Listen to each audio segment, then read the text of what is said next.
And psychology is seen as one of the few disciplines which has a bearing on almost every field of study, whether it be health, business, or the humanities.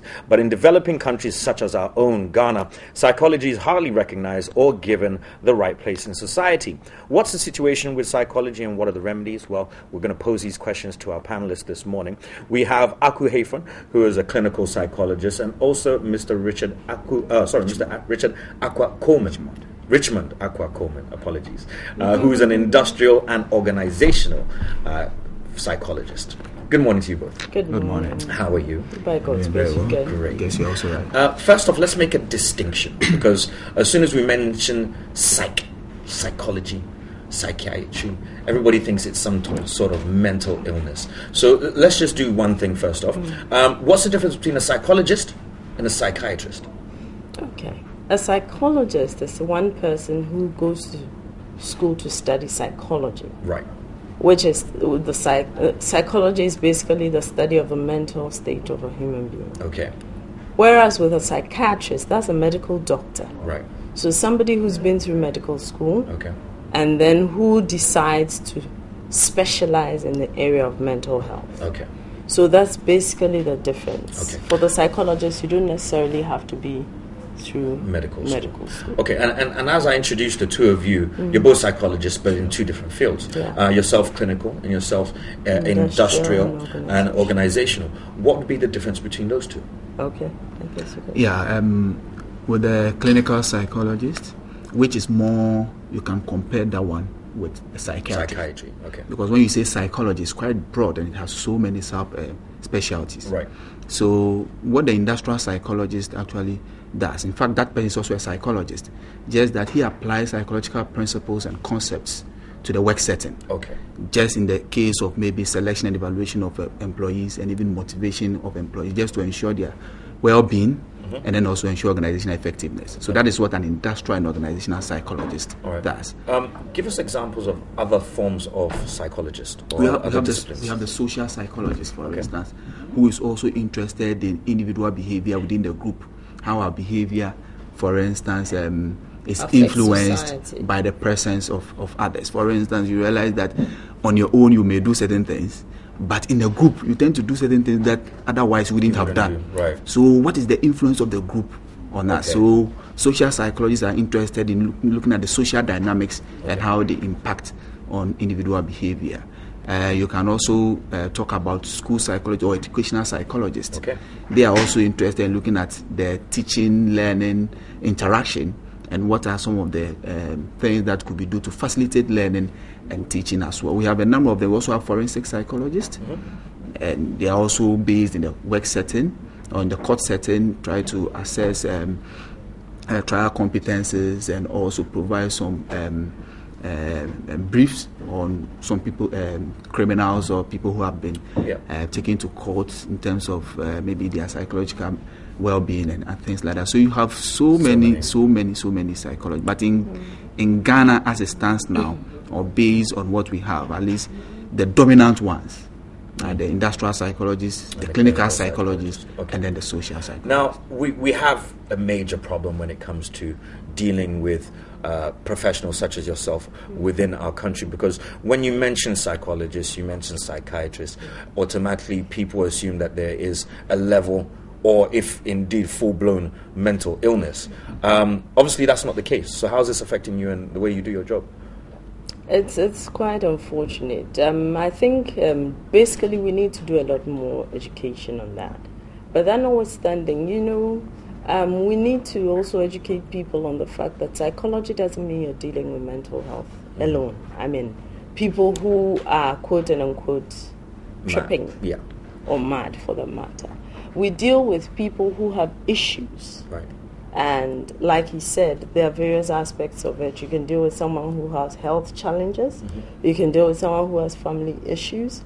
You can deal with people who have different things, but not necessarily mad. Right. And therefore, it is very important that we as an organization or a group for the matter, an association, go out there and make people aware of the fact that there are various things. Now, unfortunately, in the Ghanaian setting, and especially in the social setting, because of the fact that we've done a lot of to a large extent, we've ignored the psychological side of life.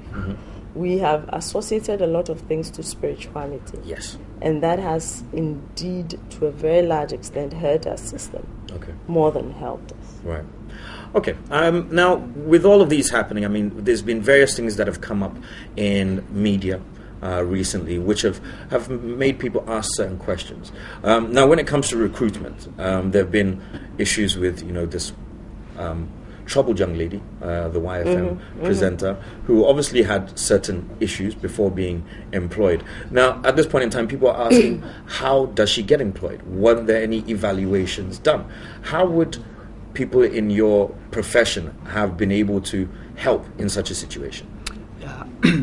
When it comes to issues of recruitment, indeed, then, of course, industrial and organizational psychologists will be helpful. But when it comes to recruitment, basically the objective of recruitment is to seek out for potential applicants who have the right skills, the right temperament, personality and everything, and are going to deliver and competence to do their job. And so when we move out to do recruitment and even select, there are certain selection methods or tests that are used to recruit the best. So apart from doing the cognitive testing, we also do personality testing. But you realize that most organizations are interested in just the aptitude tests and do not focus on the personality test too as well. Right. So sometimes, yes, you will get somebody who is intelligent, who has the cognitive ability, but may not have the personality makeup that will also complement his job. Or his work on his job on the work. So it's quite a dicey issue. And so what we actually recommend is that psychologists should be involved like this. And for this lady, maybe let me talk about this lady for instance. In this case, maybe she might need some psychological assessment. In this case, maybe a clinical psychologist would be in a better position to assess her psychological well-being. And then based on that, if she's competent to maybe take up any job employment, to be able to do so. Now, between the two of you, I'm going to ask you a very general question, and if you could give me an answer, I'd be very appreciative. Do you think the average Ghanaian has a common psyche? In other words, does the average Ghanaian act the same way as the next person? Now, the reason I ask this is because we have underlying issues in our country. Obviously, corruption being one of the major ones. But then when we say corruption, we automatically look at politicians and all the rest. However, we do it on a day-to-day basis, don't we? We pay to jump queues and all the rest of it. So do we have a common Ghanaian psyche? I would say yes and no. Okay. Based on your example, I would say yes. Right. In the sense that you'd even get at times teachers who would say they're organizing extra classes for children when in actual fact they're not. But they will still expect the parents to pay for the so-called extra classes. Like you said, we pay the traffic wardens, etc., for jumping queues. We try to pay our way through things, yes. But that notwithstanding, I would say no, because despite all those things, I think we also have our individual ways of doing things.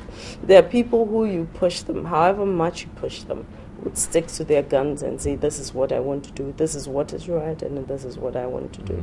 So yes, there's this general perception that we are all corrupt in one way or the other.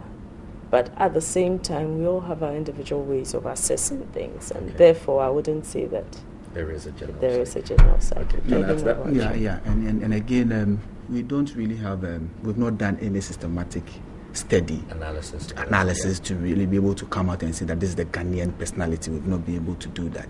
And like she said, our personalities and our way of life is also influenced by our cultural beliefs and other things, which will also differ depending on where we come from. True. So it will be very difficult, given our individual differences, to be able to have a common Ghanaian personality. In fact, we are just developing a paper where we are looking at, for instance, a belief in a just world and how it influences your corruption perception. Okay.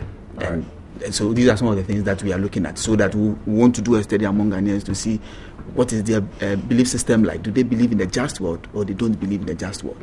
And then we'll look at whether those who believe in the just world are more prone to corruption, or those who do. So this is something that there's something that we are okay. You've got a conference coming up, is that right? Yes. Tell us about it. Yes. All things being equal, on Thursday, that's the 30th, between the hours of 8:30 in the morning and 4 p.m., we are having a Ghana Psychological Association conference. Okay.